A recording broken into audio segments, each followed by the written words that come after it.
Joining me now is my colleague, Forbes staff writer, Zach Everson. Zach, thanks for coming on. My pleasure, Brittany. I want you to break down some recent reporting that you've done. I'll read the headline and then let's get right into it. You wrote, CEO of Trump's new lender sells 11 million of his bank stock. What do you know? So, Axos Bank, which used to be the bank of the internet, became Trump's lender of choice after Deutsche Bank famously ditched him. And he's used this bank to refinance both Trump Tower and his Miami area golf resort, Doral. Well, recently, the CEO of the company is a guy named Gregory Garibrandt, and he is also a Republican donor. Not a major amount, but we've seen him donate, I think it was about $50,000 to Republican campaigns, including the former president's. And what happened here is that Garibrandt recently sold about $11 million worth of shares in his company. We found this out because as a major holder in the company, he has to report that transaction to the SEC. First, can you tell us why Donald Trump switched lenders from Deutsche Bank to Axos? He was toxic. There was that period of time, especially after January 6th, when just nobody wanted to touch Trump. And, Deutsche Bank had gotten rid of his personal banker there, and it was clear he was going to have to look elsewhere to refinance his mortgages on his properties, and Axos Bank stepped up. And if he was toxic, why would Axos Bank step up then? Well, banks usually do things because they're motivated by money, so that's certainly part of it. But also, Trump's toxicity has worn off a bit. There was that period after January 6th. There were about 28 days before Kevin McCarthy went down to Mar-a-Lago, where Trump was an absolute untouchable. And it was even coming up to the end of his time in the White House that a lot of companies that had worked with him just weren't doing it anymore. And Axos Bank said was willing to do so.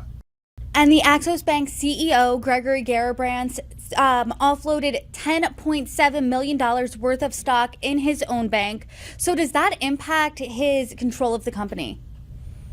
Well, he still obviously keeps his title. His holding in the company went from about 3% to around 2.6%. So it's not a major loss that he's got there. What's really interesting, though, was that in the filing they submitted, they explained that he was selling the stocks to pay back a loan in a margin account.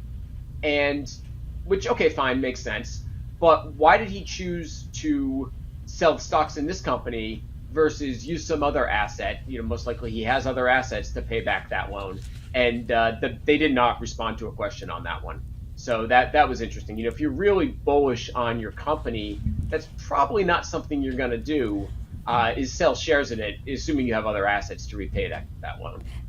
That why is what stuck out for me, and I was wondering if you could break down the bigger picture here, maybe read the tea leaves a bit for us. Does this say anything particularly maybe about the health of the bank or anything like that? Don't know. I'll leave that up to stock analysts to try to read things in there. You will see insiders buying and selling their own companies numerous times. It's all supposed to be public information out there, reported on SEC. And instead, if you're super bullish on your company, though, dumping about $11 million worth of stock is probably not a move you're going to make. But again, we don't know the totality of his financial situation either. And does this sale impact Donald Trump in any way? No. He's not a shareholder in the company at all. His loans are already set in stone. That's just really what was interesting, was seeing that it's this new bank that really most people hadn't heard of, including myself, hadn't heard of until it became a lender to Trump. And all of a sudden, you're seeing the CEO make a major move in dumping shares of the company. So it just struck me as interesting for that. Zach Everson, thanks for your reporting.